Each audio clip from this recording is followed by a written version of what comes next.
Hello students, very good morning to all of you. अब तक हम लोग सॉल्यूशन चैप्टर में 3 वीडियो बना चुके हैं। मैं Gopal Pandey, the brave career institute, आप सभी स्टूडेंट्स का हार्दिक वेलकम करता हूं। तो पहले के 3 वीडियो में हम लोगों ने बहुत कुछ देखा है। सॉल्यूशन के बारे में मैंने बताया, टाइप्स ऑफ सॉल्यूशन बताया, इसके बाद से कितने तरह के सॉल्यूशन होते हैं उन सारे के एग्जांपल्स दिया आप लोगों को, और इसके बाद से मैंने कंसंट्रेशन टर्म्स पढ़ाया। कंसंट्रेशन क्या होता है ये बताया। कंसंट्रेशन टर्म्स में percentage weight by wait, wait by volume और वॉल्यूम बाई वॉल्यूम बता दिया था। उन पे बेस न्यूमेरिकल भी कर लिए थे हम लोग, और इसके अलावा हमने मोलारिटी भी कर लिया था। तो मोलारिटी में लास्टली हम लोग चल रहे थे, तो आज उससे आगे हम लोग बढ़ते हैं। तो नेक्स्ट टॉपिक दीजिए, resultant molarity. Resultant molarity,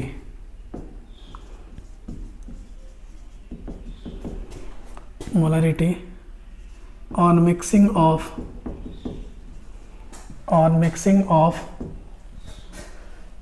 many solutions।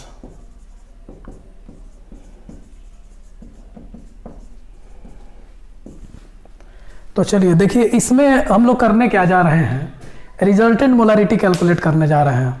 हम बहुत सारे सॉल्यूशन को मिक्स करके एक रिजल्टेंट सॉल्यूशन बनाएंगे। तो उस रिजल्टेंट सॉल्यूशन का मोलारिटी क्या होगा, उस पर अभी हम डिस्कस करने वाले हैं। तो देखिए, जैसे कि मान लीजिए एक सॉल्यूशन है और इस सॉल्यूशन का मोलारिटी M1 है। ये सॉल्यूशन 1 है और सॉल्यूशन 1 है, इसकी मोलारिटी M1 है, मोलारिटी M1, और वॉल्यूम जो है V1 है। इसी तरीके से एक और हमने सॉल्यूशन लिया और इस सॉल्यूशन का मोलारिटी M2 है और वॉल्यूम V2 है। इसका मोलारिटी जो है वो M2 है और वॉल्यूम जो है V2 है, V2 है। एक तीसरा सॉल्यूशन हम लोगों ने लिया और इसका जो मोलारिटी है वो M3 है और वॉल्यूम V3 है। और इस तरह से बहुत सारे सॉल्यूशन हम लोग डाल सकते हैं, इसमें दिक्कत नहीं है। लेकिन जनरल बात मैं करने जा रहा हूं। और एक ऐसा कंटेनर लिया जिसमें केवल वाटर है,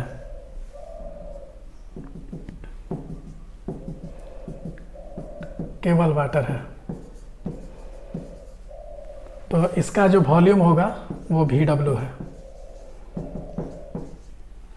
इन सबको मिला करके हम एक रिजल्टिंग सॉल्यूशन क्रिएट कर रहे हैं। तो इन सबको मिला करके एक हमारा रिजल्टिंग सॉल्यूशन बनता है।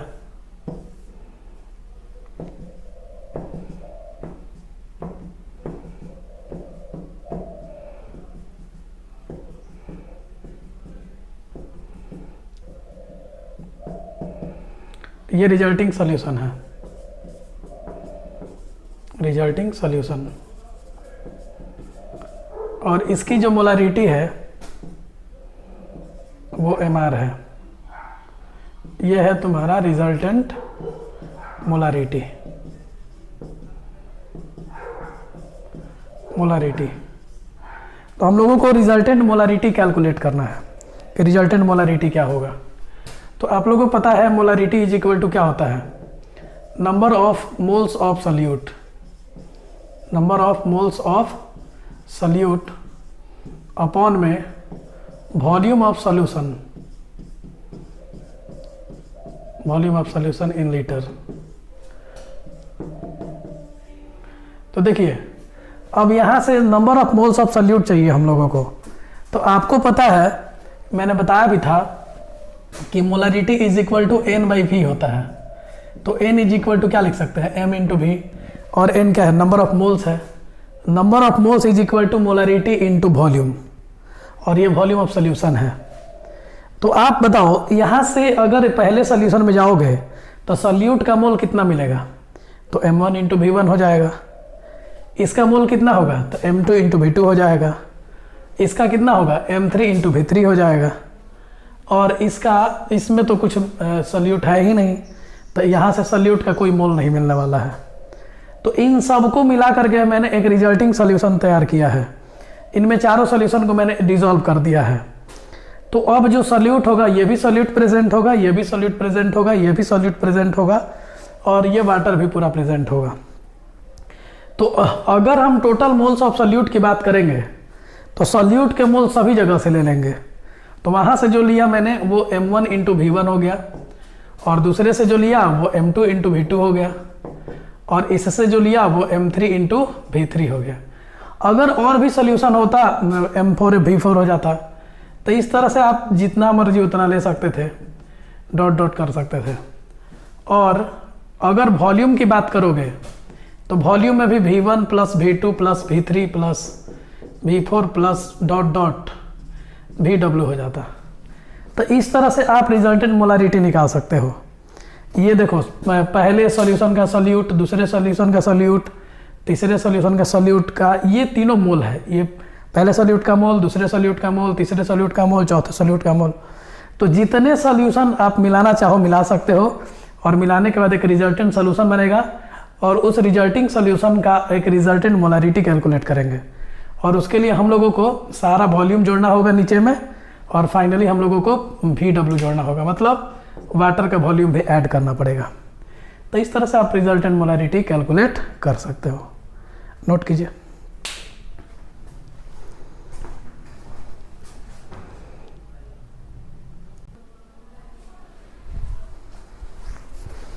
तो चलिए अभी हम लोग मोलारिटी पे 2 क्वेश्चन करते हैं। थोड़ा ध्यान से देखिए आप लोग। देखो बच्चों, न्यूमेरिकल बनाने के लिए थोड़ा सा स्किल डेवलप करना पड़ेगा और थोड़ा सा माइंडसेट को चेंज करना पड़ेगा। कोशिश कीजिए आप लोग, अगर बन जाता है तो सही है, नहीं भी बनता है तो एक से 2 बार जरूर प्रैक्टिस करें। प्रैक्टिस करेंगे तो आपका अच्छा बनेगा। तो ध्यान से समझिएगा, यहाँ पे कह रहा है कि 30 gram of urea is dissolved in sufficient water to produce 2 litre of solution. Determine molarity. अब हम लोगों को इस सोल्यूशन का मोलारिटी निकालना है और दिया हुआ है सोल्यूट का वेट और सोल्यूशन का वॉल्यूम दिया है। अब आपको फॉर्मूला पता है, मोलारिटी इज इक्वल टू, आपको फॉर्मूला पता है, बताओ लोग क्या होता है?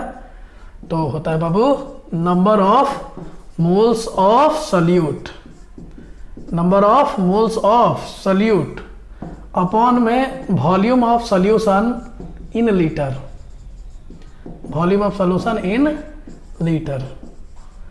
तो आप देख सकते हो मोलारिटी का ये तुम्हारे पास फॉर्मूला है। अब चाहिए नंबर ऑफ मोल्स और दिया है यहाँ वेट। तो सभी बच्चे पढ़े होंगे 11th में, नंबर ऑफ मोल्स का एक फॉर्मूला है, नहीं पता है तो जान लीजिए सभी लोग। Number of moles of solute निकालने के लिए अगर मास दिया रहेगा तो गिवन मास अपॉन में मोलर मास करते हैं। मैं बिल्कुल ही बेसिक से लेके चल रहा हूँ बच्चों, जो भी बच्चे बिल्कुल भी फ्रेशर देख रहे होंगे उनको भी पूरा समझ में आएगा। तो गिवन मास अपॉन में मोलर मास, और यूरिया का आपको फॉर्मूला पता होगा। यूरिया का होता है NH2CONH2। तो अगर आप इसका फॉर्मूला मास निकालेंगे, मोलर मास निकालेंगे, तो ये होगा 14, नाइट्रोजन का, हाइड्रोजन का 2, कार्बन का 12, ऑक्सीजन का 16 और नाइट्रोजन का 14 प्लस 2, तो कुल जोड़ करके 60 आता है। आप जोड़ भी सकते हैं, वो 60 ही आएगा। इसकी यूनिट आप लोग को क्लियर होना चाहिए, याद रखिएगा 60 ग्राम पर मोल। तो याद रखिएगा कि ये जो आपने निकाला वो है आपका मोलर मास। तो मोलर मास आया 60 ग्राम पर मोल। तो अब देखो जी, आपको मोलर मास मिल चुका है, गिवन मास प्रॉब्लम में दिया हुआ है, तो आप यहाँ से नंबर ऑफ मोल्स निकाल लीजिए। तो लिखेंगे number of mole equal to given mass 30 gram upon में 60 ग्राम पर मोल। तो ग्राम से ग्राम कैंसिल हो गया, 30 से 60 कट जाएगा, तो 1/2 मोल हो गया। अब देखिए मोल्स पता है, वॉल्यूम भी पता है, तो आप मोलारिटी लिख लीजिए। तो molarity is equal to number of moles, number of moles हो गया 1/2, वॉल्यूम ऑफ सोल्यूशन 2। तो आप एक बात याद रखिएगा कि अगर 2 अकेला है तो इसके बाई में 1 लिख सकते हो। तो आप लिख सकते हो इसको 1 अपॉन में 2 इंटू 2, इट मीन्स 1/4। तो ये मोलारिटी हो गया। यहाँ पे थोड़ा बच्चे ध्यान देंगे आप लोग, यहाँ इस क्वेश्चन में इसको नोट कर लीजिएगा, 5 moles of glucose are dissolve in 2 litre of water. तो देखिए इस बार क्वेश्चन में मोल्स दे रखा है, तो 5 मोल ग्लूकोज को हम लोगों ने 2 लीटर वाटर में डाला है और बोल रहा है कि यदि रिजल्टिंग सोल्यूशन का डेंसिटी इतना है 1.5 ग्राम पर ml है, तो आप लोगों को वेट बाई वॉल्यूम निकालना है, वेट बाई वेट निकालना है और मोलारिटी निकालना है। तो आप लोगों को मैं बता रहा हूँ, ध्यान देना कि यहाँ पे अब डायरेक्ट मोलारिटी तो निकाल सकते हो क्योंकि यहाँ पे 5 मोल्स दिया हुआ है, तो नंबर ऑफ मोल दिया है और यहाँ पे वॉल्यूम दिया हुआ है। अब जो वाटर का वॉल्यूम होगा वही सॉल्यूशन का वॉल्यूम होगा, क्योंकि सॉल्यूट आप ग्लूकोज मिलाएंगे तो उससे वॉल्यूम में कोई चेंज आने वाला नहीं है। तो जो भी सॉल्वेंट का वॉल्यूम रहेगा वही सॉल्यूशन का वॉल्यूम होगा। तो यहाँ से आप लोग मोलारिटी कैलकुलेट कर सकते हो। तो देखो डायरेक्ट मैं तीसरा निकाल रहा हूँ, मोलारिटी पहले निकाल रहा हूँ, तो मोलारिटी इज इक्वल टू आप लिख सकते हो number of moles of solute, number of moles of solute upon में volume of solution in litre.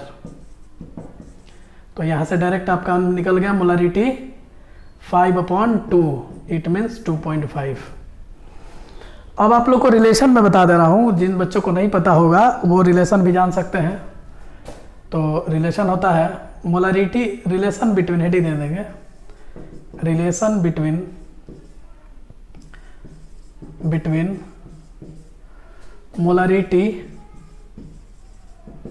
Molarity percentage weight by volume and percentage weight by weight, इन तीनों में रिलेशन होता है। तो क्या रिलेशन होता है जरा समझेंगे।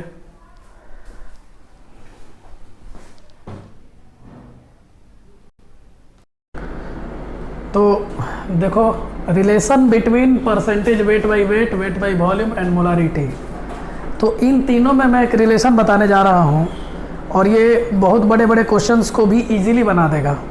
ये रिलेशन आपके लिए ब्रह्मास्त्र का काम करेगा। तो आप लोग इस रिलेशन को ज़रा समझिए। Molarity is equal to 10 into percentage weight by volume upon में मोलर मास ऑफ सॉल्यूट। ये रिलेशन आप यूज कीजिए और एकदम आसानी से क्वेश्चन बनेगा। अगर वेट बाई वॉल्यूम दिया है, मोलारिटी पूछ रहा है, आप डायरेक्ट निकाल सकते हो, या ये दिया हुआ है मोलारिटी पूछ रहा है, आप आराम से निकाल सकते हो। और कल मैंने बताया था आप लोगों को एक रिलेशन, और percentage weight by volume is equal to percentage weight by weight into density. तो आप मोलारिटी का एक और रिलेशन लिख सकते हो वेट बाई वेट के साथ। तो मोलारिटी इज इक्वल टू लिख सकते हो 10 into percentage weight by weight into density upon में मोलर मास ऑफ सॉल्यूट। अब देखो पिछले क्वेश्चन में मोलारिटी हम कैलकुलेट कर चुके हैं और मोलारिटी हमारा आया था 5/2 आया था। तो अब देखिए मोलारिटी हमको पता है और वेट बाई वॉल्यूम पूछ रहा है, तो आप आसानी से निकाल सकते हो। क्वेश्चन में आप लोग देखेंगे डेंसिटी 1.5 ग्राम पर ml दिया हुआ है, तो निकालते हैं यहाँ से। तो molarity is equal to 10 into percentage weight by volume upon में मोलर मास ऑफ सॉल्यूट। अब सभी टर्म्स को एक एक करके समझते हैं हम लोग। तो सबसे पहले हम लोगों को वेट बाई वॉल्यूम निकालना है और सॉल्यूट का नाम आपको पता है, सॉल्यूट का नाम है यहाँ पे ग्लूकोज। तो आप लोग ध्यान दो बच्चों, अभी जस्ट मैंने निकाला भी है मोलर मास। तो ग्लूकोज का फार्मूला होता है, बोलो क्या, NH2CONH2, और मोलर मास ऑफ ग्लूकोज बताया था मैंने अभी जस्ट, कितना आएगा, तो 60 आता है, ध्यान रखिएगा। अब देखिए यहाँ से मोलारिटी कितना आया है, तो 5/2 आया है। तो 10 into percentage weight by volume upon में मोलर मास ऑफ सॉल्यूट 60 आ गया। तो ये 0 से 0 कैंसिल हो गया। तो आप देख सकते हो कि 6 को ला करके मल्टीप्लाई कर दो, तो 5 into 6/2 equal to percentage weight by volume. तो 2 3 जा 6, it means percentage weight by volume जो आया आपका 15 आया। और अगर आपने परसेंटेज वेट बाई वॉल्यूम निकाल लिया तो वेट बाई वेट भी निकाल सकते हो। आपको ये रिलेशन पता है यहाँ पे। तो percentage weight by volume is equal to percentage weight by weight into density. अब देखिए ये 15 दिया हुआ है, ये आपसे पूछ रहा है, और डेंसिटी आपको पता है, डेंसिटी कितना है 1.5। तो यहाँ से आप कैलकुलेट कर सकते हो, ये कट जाएगा 10 बार में। तो हम लोग लिख सकते हैं percentage weight by weight is equal to 10%। तो इस तरीके से आप क्वेश्चंस को आप डील कर सकते हो आसानी से।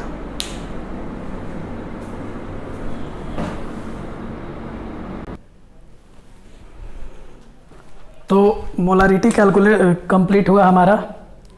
मोलारिटी पे क्वेश्चन भी देख लिया हमने, मोलारिटी और वेट बाई वेट तथा वेट बाई वॉल्यूम में रिलेशन भी देख लिया हमने। अब हम लोग नेक्स्ट टॉपिक डालते हैं, और ये भी काफ़ी इम्पोर्टेंट है, इसको भी समझेंगे आप लोग। इसको हम लोग बोलते हैं मोलालिटी।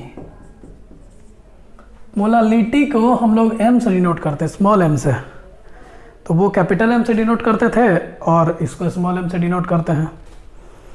तो कैसे डिफाइन करते हैं इसको? तो मोलालिटी जो होता है, पहले मैं इसका फॉर्मूला लिख रहा हूँ। तो number of moles of solute upon में weight of solvent in KG, weight of solvent in KG. तो इसका यूनिट क्या आएगा बताइए? ऐसा यूनिट इक्वल टू मोल पर केजी, मोल पर केजी। तो इस तरह से आप यूनिट देख सकते हैं।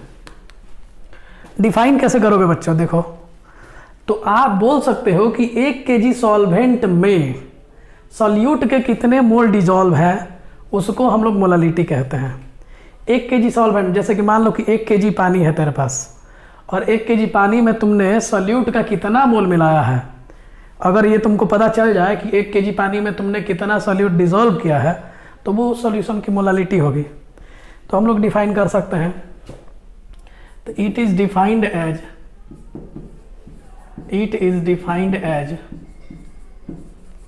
Number of moles of solute dissolved in 1 kg of solvent, 1 kg of solvent। तो जैसा कि मैंने मोलारिटी में बताया था, उसी तरह से मोलालिटी के लिए भी आप कर सकते हो। जैसे मान लो कि अगर m का वैल्यू 1 दिया है, तो अगर m का वैल्यू 1 दिया है तो आपसे पूछा जाएगा कि व्हाट डज इट मीन। आप इसे क्या समझते हो? मोलालिटी 1 होने का मतलब आपको क्या फील आता है मन में? तो आप बोल सकते हो भाई कि देखो मोलालिटी 1 आया है, मतलब ये रेशियो 1 आया है, तो ये रेशियो 1 कैसे आ सकता है? तो आप ऊपर भी 1 मोल ले लो और 1 केजी नीचे ले लो। तो सीधे सीधे आप बोल सकते हो, अगर 1 मोल दिया हुआ है या मोलालिटी 1 दिया हुआ है, तो इसका मतलब आप बोल सकते हो कि 1 मोल सॉल्यूट 1 केजी में डिजॉल्व है। बोलो बच्चों, आपको समझ आ रहा है? तो आप बोल सकते हो कि 1 मोल of solute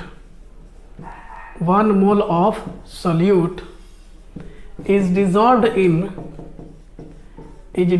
in 1 KG of solvent, 1 KG of solvent. तो आपको क्या क्या पता चला? अब देखिए m बराबर 1 लिखा है, लेकिन आपको पता चल रहा है कि number of mole of solute कितना है। तो आपको पता चला कि number of mole of solute जो है वो 1 है, और वेट ऑफ सॉल्वेंट कितना है? तो वेट ऑफ सॉल्वेंट भी आपका 1 केजी है। तो ये दोनों चीज़ आपको पता चला है। इसी तरह से अगर मान लीजिए m इज इक्वल टू 2 हो जाए और आपसे पूछा जाए कि व्हाट डज इट मीन, आपको इससे क्या समझ में आ रहा है? तो आप क्या बोलोगे बताओ? तो आप बोलोगे कि इन दोनों का रेशियो 2 है, इसका मतलब ऊपर 2 होगा और नीचे 1 हो गया। वैसे बहुत कुछ हो सकता है, लेकिन हम लोगों को जनरली क्वेश्चंस बनाने के लिए ये यूज करना पड़ेगा कि 2 ऊपर होगा और 1 नीचे ले लेंगे हम। तो बोल सकते हैं कि 2 moles of solute is dissolved in 1 kg of solvent, in 1 kg of solvent. तो देखो बच्चों, यहाँ से तुम्हें दो चीज़ें फिर मिल गई। तुम्हें m बराबर 2 लिखा है, लेकिन तुमको मिल गया number of mole of solute, और वो कितना है? तो 2। तुमको मिल गया वेट ऑफ सॉल्वेंट, तो वो कितना? तो 1 kg। तो इस तरीके से हम लोग इसको डिफाइन करते हैं। आपको ऐसा यूनिट भी समझ में आ ही गया। तो इस तरह से हम लोग इसको करते हैं। अगर आप इन दोनों को मल्टीप्लाई करते हो तो देखो, अगर molality into weight of solvent आप लेते हो केजी में, तो वो number of moles of solute आएगा। इट मीन्स यहाँ से भी एक आप फार्मूला क्रिएट कर सकते हो, number of moles of solute, number of moles of solute is equal to molality into weight of solvent in KG, weight of solvent in KG. इस बात को ध्यान रखना, लिख सकते हैं शॉर्टकट में n is equal to M into weight of solvent in KG. अब यहाँ पे टर्म्स क्लियर रखना, n जो है नंबर ऑफ मोल, m जो है मोलालिटी, m क्या है बताओ सब? तो मोलालिटी है। n क्या है बताइए? तो number of mole of solute है। तो इस तरह से बच्चों आप क्लियर कर सकते हो। देखो, ऊपर वाले फॉर्मूले को अगर तुम सिंप्लीफाई करना चाहते हो तो लिख सकते हो molality is equal to number of mole upon में वेट ऑफ सॉल्वेंट। लेकिन ध्यान रखना हमेशा कि ये केजी में लेना होगा। और देखो, अभी इसी फॉर्मूले को और मॉडिफाई करना चाहते हो तो नंबर ऑफ मोल को क्या लिख सकते हो? गिवन मास को W लेते हैं, अपॉन में मोलर मास, और अपॉन में वेट ऑफ सॉल्वेंट। अगर मान लो कि वेट ऑफ सॉल्वेंट आपका ग्राम में दिया है, तो आपको 1000 से डिवाइड करना पड़ेगा। तो आप एक यहाँ से ये भी फार्मूला डिराइव कर सकते हो, लिख सकते हो W इंटू 1000 अपॉन में m into weight of solvent. लेकिन ये वेट ऑफ सॉल्वेंट जो है वो ग्राम में है। तो एक ये भी आप फार्मूला आराम से यूज कर सकते हो, क्वेश्चंस को बना सकते हो। यहाँ W जो है वेट ऑफ सॉल्यूट है, वेट ऑफ क्या है बोलो? सॉल्यूट है। और m क्या है बोलो? तो मोलर मास ऑफ सॉल्यूट है, मोलर मास ऑफ सॉल्यूट है। तो इस तरीके से ये बना सकते हो। और ये m जो है वो मोलालिटी है। तो नोट कीजिए आप लोग।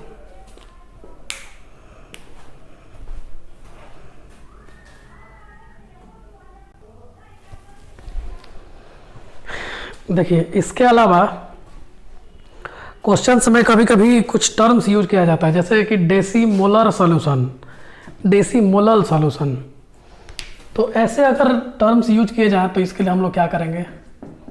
जैसे डेसीमोलर बोल दिया,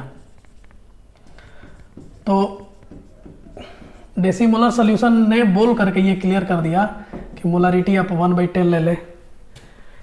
इसी तरीके से अगर आपको डेसीमोलल बोल दिया गया, डेसीमोलल सॉल्यूशन, तो आपको बोल दिया गया कि मोलालिटी आप 1/10 ले लीजिए, ठीक है। अगर आपको बोला गया सेंटीमोलर, तो आपको साफ साफ बोला जा रहा है कि आप मोलारिटी जो है 1/100 ले लीजिए। इसी तरीके से अगर सेंटीमोलल बोला गया, सेंटीमोलल, तो बस फर्क इतना ही है, मोलर होगा मोलल होगा। तो इसको हम लोग ले लेंगे मोलालिटी इज इक्वल टू 1/100। इसी तरीके से अगर पेंटीमोलर बोल दिया गया, पेंटीमोलर सॉल्यूशन, तो यहाँ मोलारिटी जो होगा 1/5 होगा। और अगर पेंटीमोलल बोल दिया गया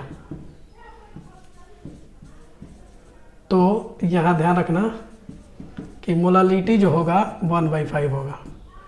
तो इस तरीके से इंपॉर्टेंट टर्म्स है जो कि यूज किए जाते हैं, इंपॉर्टेंट टर्म्स जो क्वेश्चन में डायरेक्ट लिखेगा और आपको ये इंफॉर्मेशन दे रहा है कि आप डायरेक्ट यूज कीजिए। इसके बाद एक इम्पॉर्टेंट चीज़ और बता रहा हूँ, रिलेशन दोनों में बहुत इंपॉर्टेंट होता है, relation between molality and molarity, molality and molarity. बहुत सारे क्वेश्चन इस पे भी डायरेक्ट बन जाते हैं। मोलारिटी देता है, मोलालिटी पूछता है, तो कैसे करेंगे देखिए। मोलालिटी इज इक्वल टू होता है 1000 into M upon 1000 into D minus M into M solute. तो ध्यान देंगे बच्चे, यहाँ स्मॉल एम जो है ये मोलालिटी को बता रहा है, मोलालिटी। ये जो कैपिटल एम है ये मोलारिटी को बता रहा है, मोलारिटी। और डी जो है वो तुम्हारा डेंसिटी बता रहा है। और एम सॉल्यूट तो साफ साफ लिखा हुआ है, एम सॉल्यूट तो आपको समझ में भी आ रहा है, ये मोलर मास ऑफ सॉल्यूट है, मोलर मास ऑफ सॉल्यूट। तो इन सब पे बेस्ट क्वेश्चन आप लोग आसानी से कर सकते हो। अब मोलारिटी पे रिलेशन पे बहुत सारे क्वेश्चन आते हैं। तो चलिए नेक्स्ट अभी हम लोग एक क्वेश्चन देखेंगे, नोट कीजिए।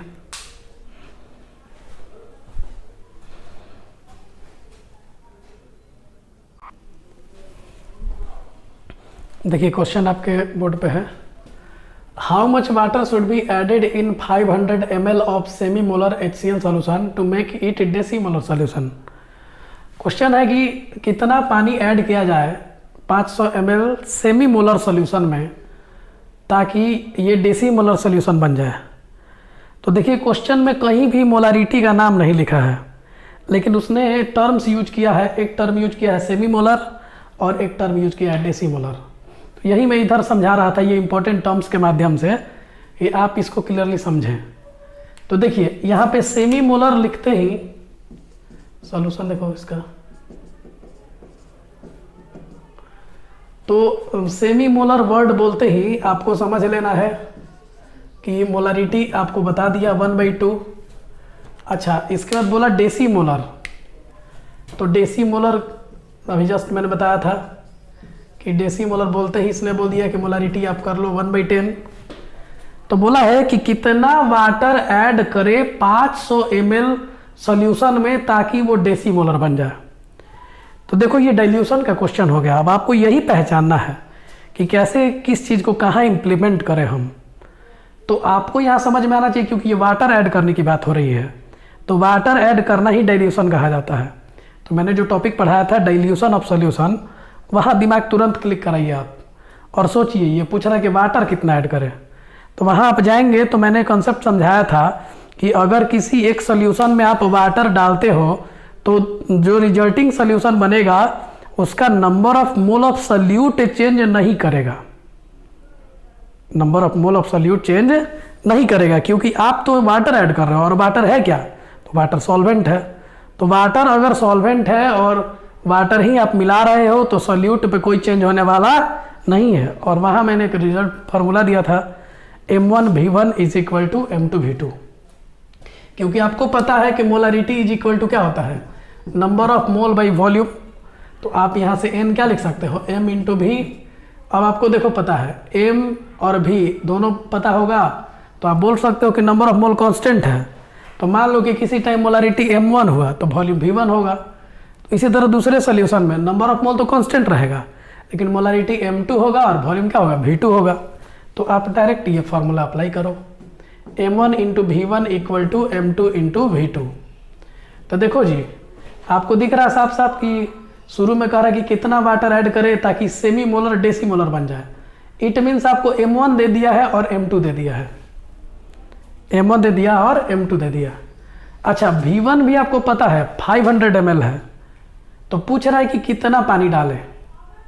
तो पहले तो हम V2 निकाल लें, यहाँ से V2 कितना होगा, तो M1 आपको पता है बाबू 1/2, V1 आपको पता है 500, M2 आपको पता है 1/10, और यहाँ से V2 निकाल सकते हो। और आपको ये समझ तो आ ही रहा होगा, मैंने साफ साफ स्पष्ट समझाया है, आप पीछे देख भी सकते हो। जिनको नहीं समझ में आए रिवीजन भी पीछे से कर लीजिएगा कि V2 जो होता है V1 प्लस VW होता है। इट मीन्स इनिशियल वॉल्यूम में आपने जो वाटर ऐड किया तो मिला करके टोटल V2 आया। तो यानी V1 में आप वॉल्यूम ऑफ वाटर ऐड करेंगे तो V2 आएगा। पहले यहाँ से V2 कैलकुलेट करते हैं, तो ये 2 5 जा कितना होगा 10 होगा, इसको मल्टीप्लाई कर दो तो V2 is equal to 500 into 5, मतलब 2500 मिलीलीटर। अब देखो जी 500 ml पहले से था, उसमें हमने वाटर मिलाया तो टोटल सोल्यूशन का वॉल्यूम अब 2500 ml हो चुका है। तो बताइए VW क्या होगा। तो यहाँ से आपको V2 पता है 2500, V1 आपको पता है 500, तो यहाँ से VW निकाल सकते हो। तो VW इज इक्वल टू होगा 2500 माइनस 500, इट मीन्स 2000 ml, जिसको आप 2 लीटर भी बोल सकते हो। यानी इसमें कितना वाटर ऐड किया गया, तो आंसर हो गया 2 litre. 2 litre water is added. Note कीजिए।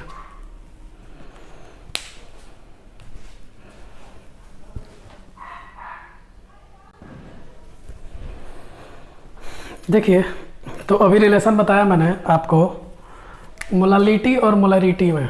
Molality is equal to 1000 into M upon 1000 into D minus molarity into molar mass of solute. ये एकदम क्लियर रखो दिमाग में कि एम से हम लोग मोलारिटी को डिनोट करेंगे, कैपिटल एम से, स्मॉल एम से मोलालिटी को डिनोट करेंगे, और ये मोलर मास को भी डिनोट करेंगे, लेकिन वहाँ पे अभी यहाँ पे डिस्टिंग्विश करने के लिए हम लोग साथ में जोड़ देंगे सॉल्यूट, क्योंकि ये पता चलेगा कि मोलर मास ऑफ सॉल्यूट है। अगर यहाँ एम सॉल्वेंट लिखते तो मोलर मास ऑफ सॉल्वेंट होगा। ये क्लियर रखिएगा। जैसे क्वेश्चन ये है कि मोलालिटी आपको दिया है, डेंसिटी आपको दिया हुआ है, और आपसे पूछ रहा है कि मोलारिटी क्या होगा। तो इस तरह के बहुत सारे क्वेश्चन मिलते हैं, जनरली मैक्सिमम क्वेश्चन इसी तरीके के मिलते हैं आपको। तो देखो भाई, अब आपके पास क्या क्या डेटा है क्या नहीं है। तो मोलालिटी दिया हुआ है आपको, डेंसिटी आपको दिया हुआ है, मोलारिटी आपसे पूछ ही रहा है, और मोलर मास ऑफ सॉल्यूट की बात है। तो सॉल्यूट आप पहचानिए, यहाँ लिखा है यूरिया सॉल्यूशन, तो यहाँ से आपको पता चला कि सॉल्यूट जो है वो आपका यूरिया है, और यूरिया का फॉर्मूला होता है NH2CONH2। कुछ देर पहले मैंने इसका मोलर मास कैलकुलेट किया था, और नहीं तो आप कर भी सकते हो, 60 आता है। तो मोलर मास ऑफ यूरिया ये 60 आया आपका। डायरेक्ट फार्मूला में रखिए, तो molality 1.2 equal to 1000 into M upon 1000 into density, density 1.25 है, माइनस मोलारिटी एम इंटू 60। अभी इसको सॉल्व कर देंगे हम लोग। तो इसको लिख सकते हैं हम लोग 12/10 कर सकते हो इजी करने के लिए।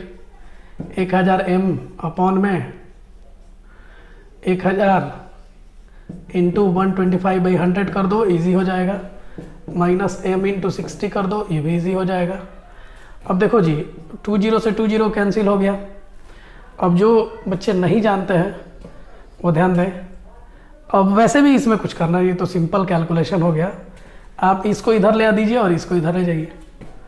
तो 12/10 equal to 1000 into M upon में 1250 माइनस 60 एम हो गया। इसको ले जाके उधर मल्टीप्लाई करो तो हो जाएगा 1250 इंटू 12 माइनस 60 इंटू 12 कितना होगा, तो 720 एम इक्वल टू 10,000 एम। अब देखो जी, इसको इधर लाके प्लस कर दो, सॉरी, तो 1250 इंटू 12 कितना होगा, मल्टीप्लाई करना पड़ेगा आपको, तो आप मल्टीप्लाई कर लीजिए। 1250 इंटू 12 करिएगा तो ये 2 बार में तो 2500 हो जाएगा, और 1 बार में 1250 हो जाएगा। तो 0 0 0 5 और 1, ये आपका 15,000 हो गया। तो ये आपका 15,000 इक्वल टू 10,000 में 720 जोड़ोगे तो 10,720 एम हो गया। 0 से 0 कैंसिल हो गया, तो m is equal to 1500 upon में 1072 हो गया।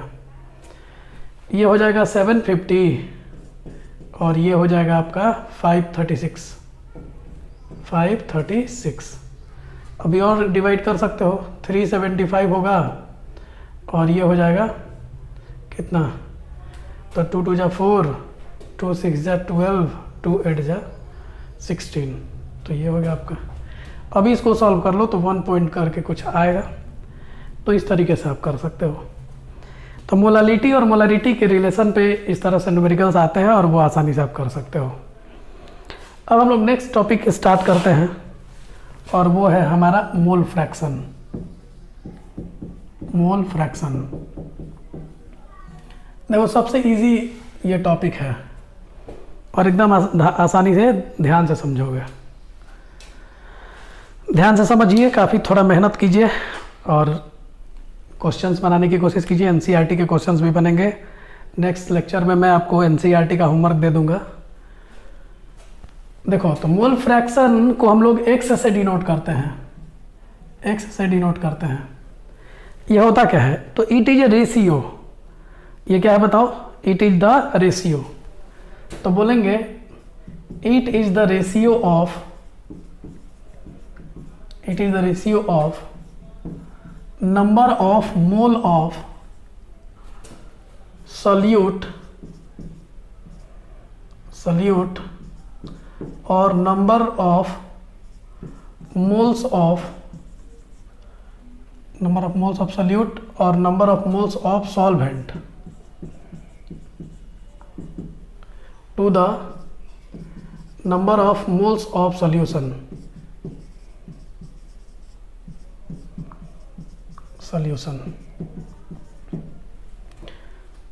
since it is a ratio,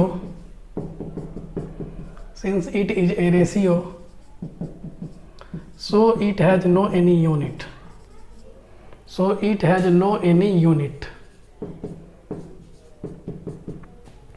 इसकी कोई यूनिट नहीं होती है। तो let us consider a binary solution, let us consider a binary solution in which two components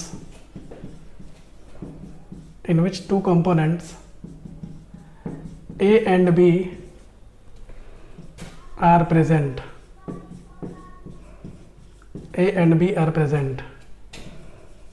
and their number of moles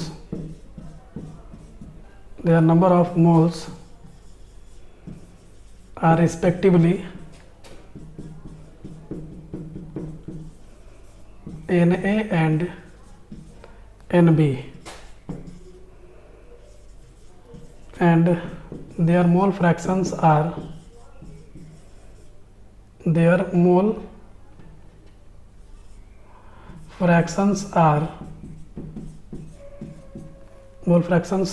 respectively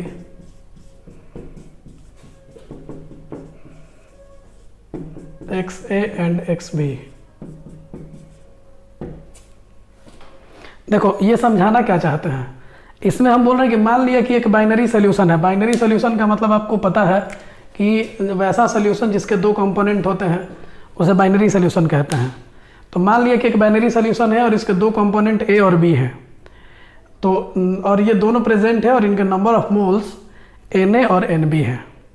तो एक ऐसा सॉल्यूशन हमने तैयार किया जिसके दो कंपोनेंट होंगे, एक A होगा और एक B होगा। एक का मोल Na है और दूसरे का मोल Nb है, और इनका मोल फ्रैक्शन को चूंकि x से डिनोट करते हैं तो इनके मोल फ्रैक्शन XA और XB है। तो अब देखिए आगे क्या होगा, नोट कीजिए पहले।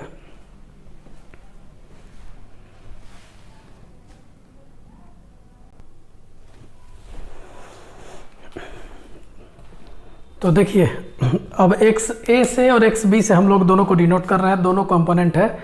XB को बोलेंगे मोल फ्रैक्शन ऑफ B और XA को बोलेंगे मोल फ्रैक्शन ऑफ A। तो अगर XB को डिनोट करना चाहते हो तो लिख सकते हो NB अपॉन में Na प्लस NB, और XA को अगर आप लिखना चाहते हो तो Na अपॉन में Na प्लस NB। देखो Na प्लस NB जो है वो टोटल मोल है, Na जो है A का मोल है और NB जो है वो B का मोल है। तो टोटल मोल सोल्यूशन का Na प्लस NB।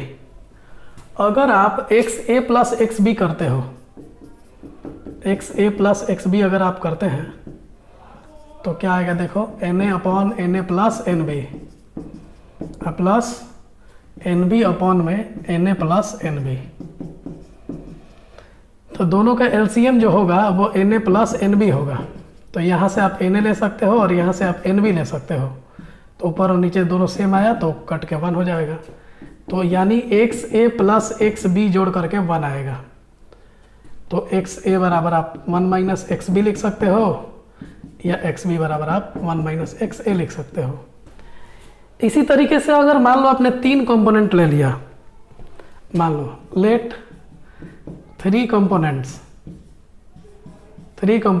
एकदम इजी है, इसीलिए मैं समझा दे रहा हूँ और आसानी से आप लोग को क्लियरली समझ में आएगा। Let 3 components A, B and C are present in any ternary solution।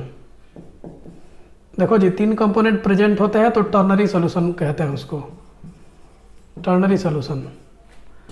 And their number of moles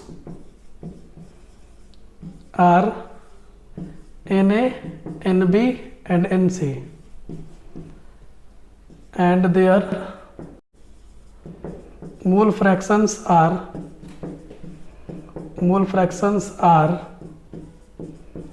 respectively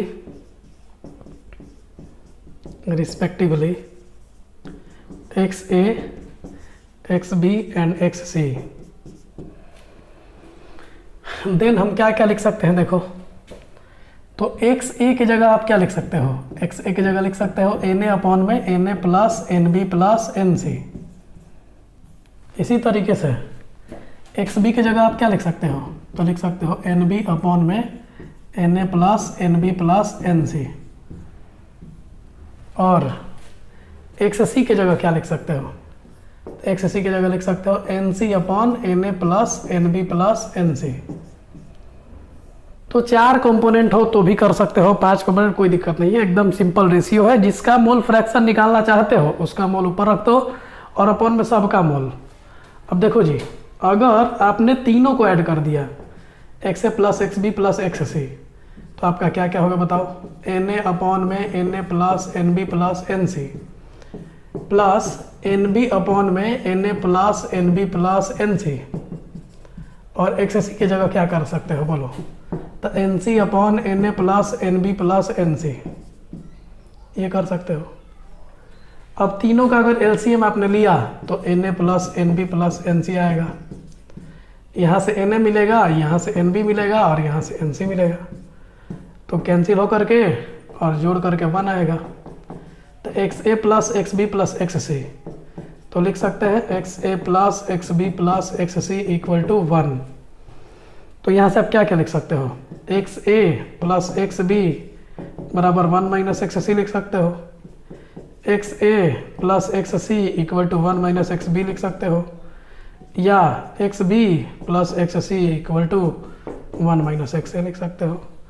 तो ये बहुत ही सिंपल टॉपिक है और सबको समझ में आ जाता है, नोट कीजिए।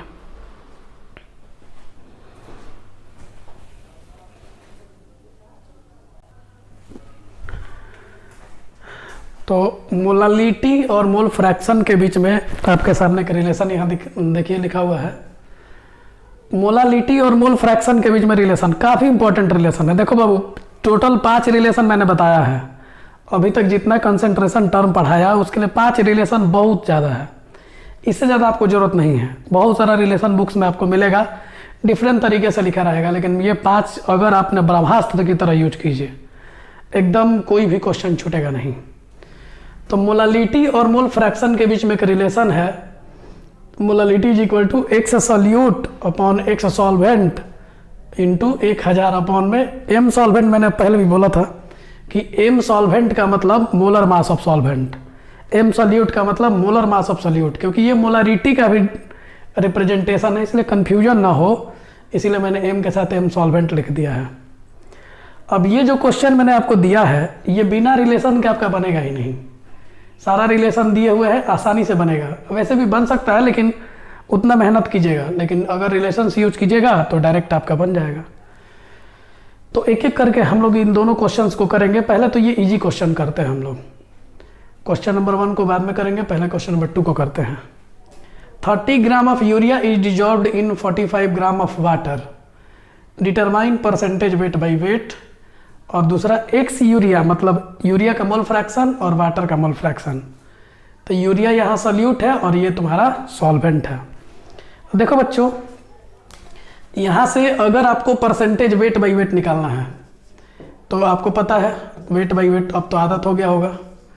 W का मतलब बोलो वेट ऑफ सॉल्यूट, फिर नीचे W का मतलब बोलो वेट ऑफ सॉल्यूशन और मल्टीप्लाई 100। तो ये तो इजीली बन गया। ऊपर में सॉल्यूट का वेट कितना है 30, अपॉन में वेट ऑफ सॉल्यूशन कितना है तो 30 + 45 और मल्टीप्लाई कितना 100, तो 30/75 × 100।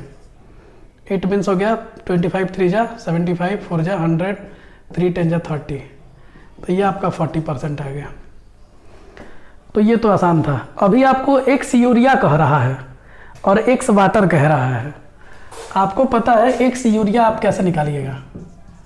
तो एक्स यूरिया के लिए number of mole of urea को ऊपर लिखना पड़ेगा, अपॉन में number of mole of urea plus number of mole of water, ये करना पड़ेगा। इसी तरीके से अगर आपको मान लीजिए एक्स वाटर निकालना है तो आप कैसे निकालिएगा, number of mole of water upon में number of mole of urea plus number of mole of water. एकदम सिंपल करके बता रहा हूँ मैं, एकदम इजी इतना बता रहा हूँ कि सिंपल से सिंपल स्टूडेंट भी समझ जाए। तो देखो बाबू, यहाँ पे वेट ऑफ सॉल्यूट दिया हुआ है, आपको नंबर ऑफ मोल आता है करने, number of mole of urea, तो given mass of urea, given mass of urea upon में molar mass of urea, molar mass of urea. Urea का फॉर्मूला सबको पता है, NH2CO NH2 होता है। जिनको नहीं पता है फिर से लिख दे रहा हूँ मैं, यूरिया का फॉर्मूला होता है NH2CO NH2। तो चलो अभी कुछ देर बहुत सारे क्वेश्चंस में मैंने किया, तो 60 आता है इसका मास।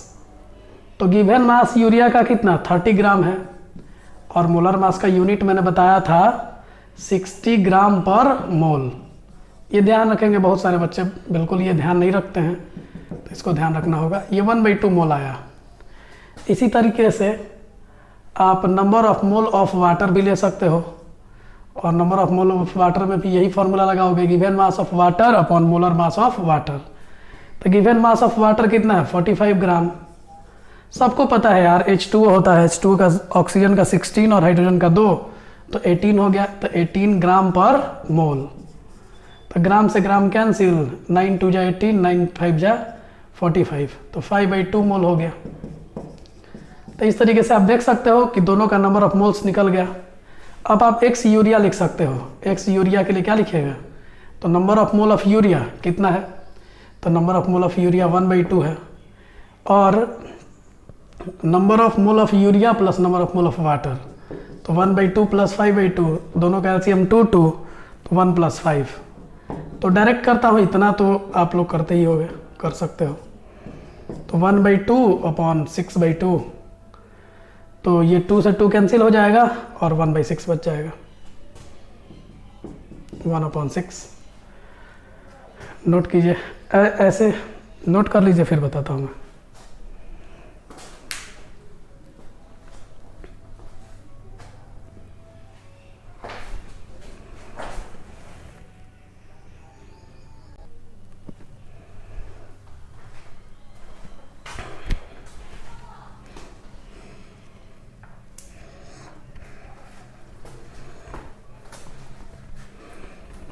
देखिए,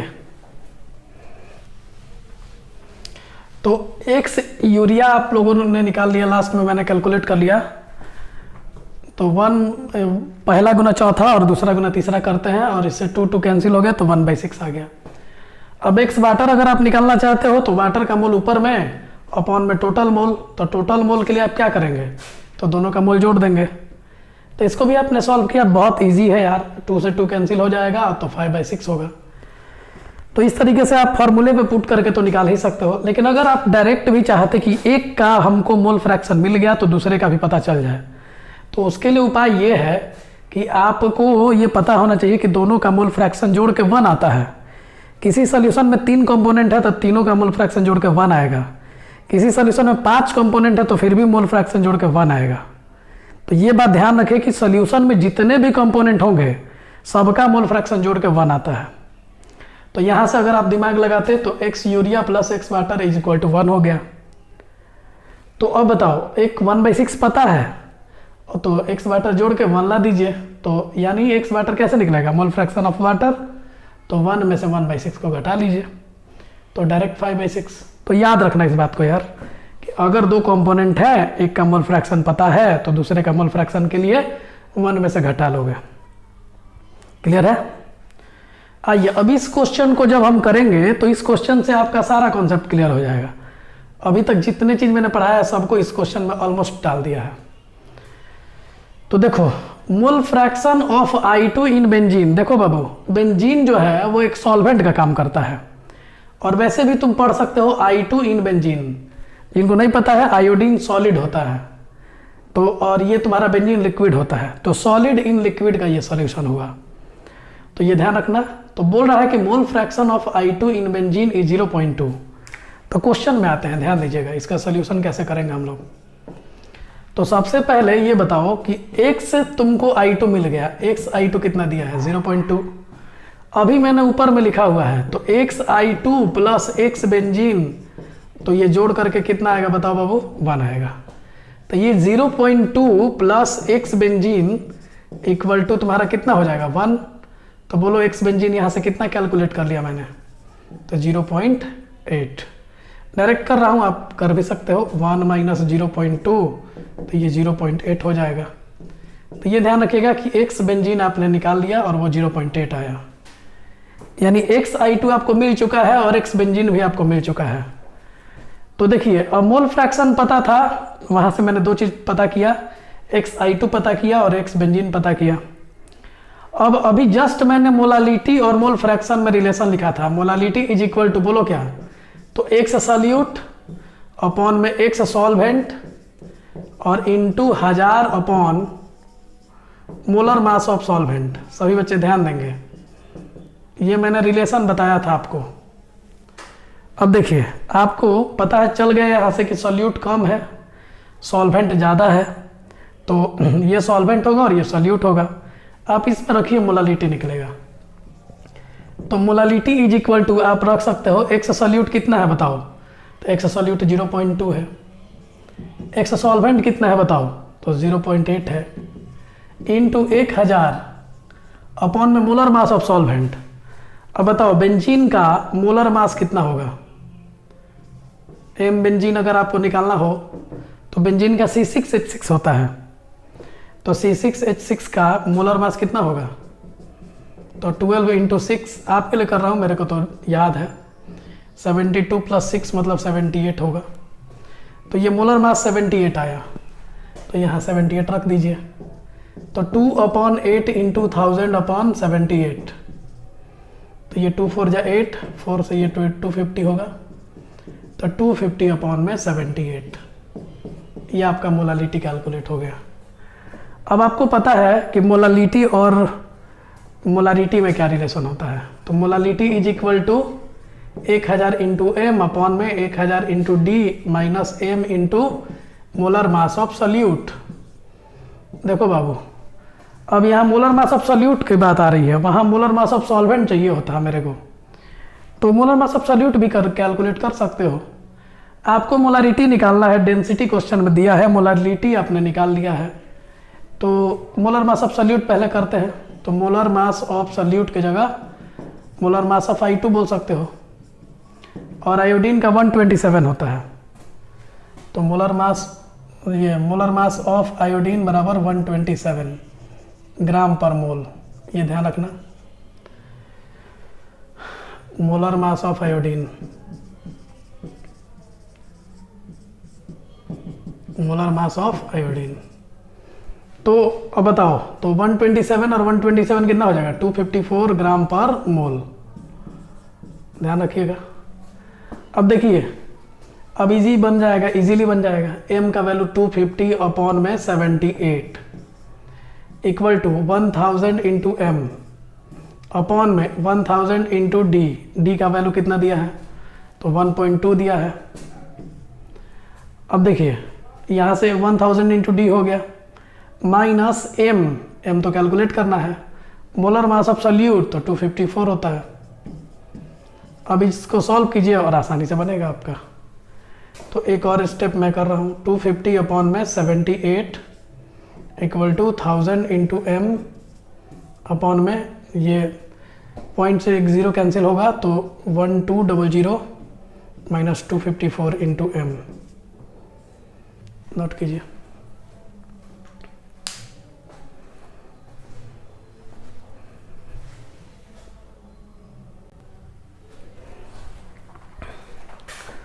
चलिए थोड़ा सा कैलकुलेशन है इसमें, तो कैलकुलेशन से नहीं भागना है, कैलकुलेशन करने में ध्यान देंगे आप लोग। तो वहाँ के बाद मैं जस्ट आगे बढ़ रहा हूँ। तो 250 क्रिस क्रॉस करा दीजिए आप, नीचे वाले को ऊपर ला दीजिए और ऊपर वाले को नीचे ला दीजिए। तो ये अगर आप कैलकुलेट करते हो तो 250 into 1200 minus 254 M equal to 78 into 1000 M, ये कर लोगे सब लोग। अब इसका इसके साथ मल्टीप्लाई करो, फिर इसका इसके साथ मल्टीप्लाई करो इक्वल टू इतना, फिर इसको मल्टीप्लाई कीजिए, इसको मल्टीप्लाई कीजिए, ये m वाले टर्म को एक तरफ ले आइए और यहाँ से m कैलकुलेट कीजिए, आपका मोलारिटी निकल गया। सिंपल एकदम। अब जैसे आपने मोलारिटी निकाला, मैंने एक रिलेशन आपको बताया था, molarity is equal to percentage weight by volume into density upon में percentage weight by volume into 10 upon में मोलर मास ऑफ सॉल्यूट। ये मैंने रिलेशन बताया था आपको। तो आप यहाँ से वेट बाई वॉल्यूम निकाल सकते हो क्योंकि मोलारिटी आपको पता चल चुका है। 2.12 equal to percentage weight by volume into 10 upon में I2 है आपका सॉल्यूट, तो molar mass of solute just मैंने कुछ देर पहले निकाला है, तो I2 का 254 होगा। तो बताओ यहाँ से परसेंटेज वेट बाई वॉल्यूम क्या आया, तो परसेंटेज वेट बाई वॉल्यूम आया 2.12 मल्टीप्लाई 254 डिवाइडेड 10। देख लो, इसको और इसको मल्टीप्लाई कर देंगे और इसको डिवाइड कर देंगे। तो एक और काम कर सकते हैं आप लोग, 212 इंटू 254 डिवाइडेड बाई, पॉइंट के बाद दो डिजिट है तो 2 जीरो बढ़ा दो, 1000 डिवाइड कर लीजिए, डिवाइड कीजिएगा, आपका वेट बाई वॉल्यूम आएगा। एक और रिलेशन जो मैंने बताया था, molarity is equal to percentage weight by weight into 10 into density upon में मोलर मास ऑफ सॉल्यूट। काफ़ी इंपॉर्टेंट रिलेशन है। देखो यही 4-5 रिलेशन है, बस इतना ही यूज करो, काफ़ी है। या फिर ऐसे भी कर सकते थे कि वेट बाई वॉल्यूम पता चल गया तुम्हें, तो wait by weight into density होता है, वहाँ से भी कर सकते हो। तो तुम्हारी मर्जी है, जैसे करना है करो। अब देखो यहाँ से मैं ये कह रहा हूँ, ध्यान देंगे अगर नहीं समझ में आ रहा है, weight by volume equal to weight by weight into density. अब देखो जी, यहाँ से वेट बाई वॉल्यूम अगर निकल गया आपका, तो डेंसिटी आपको पता है 1.2 है, डेंसिटी 1.2 ग्राम पर ml दिया हुआ है क्वेश्चन में। वेट बाई वॉल्यूम इसको कैलकुलेट करो।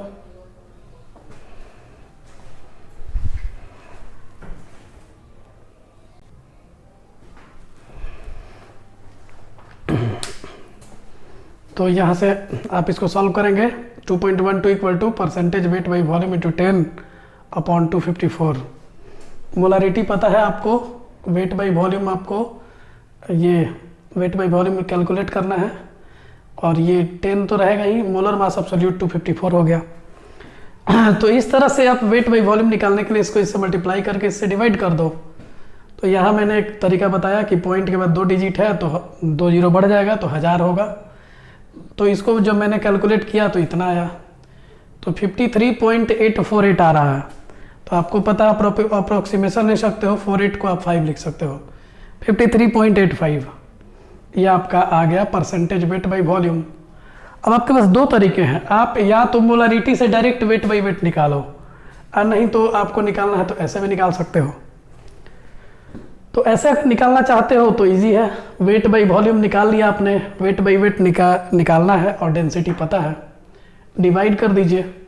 पॉइंट के बाद 2 डिजिट तो 100 लिखेंगे, पॉइंट के बाद 1 डिजिट तो 10 लिखेंगे, 0 से 0 कैंसिल, तो ये 120 हो गया, डिवाइड किया तो इतना आया। दूसरे तरीके से भी आप चल सकते हो बाबू, देखो लो, मोलारिटी इज इक्वल टू इतना, ये तुम्हारा फॉर्मूला है और इसको यूज करो आराम से, दोनों में रिलेशन दिया हुआ है। मोलारिटी इतना पता है, वेट बाई वेट निकालना है, डेंसिटी आपको पता है, मोलर मास ऑफ सॉल्यूट अभी मैंने बताया है। अब आप यहाँ से कैलकुलेट कीजिए।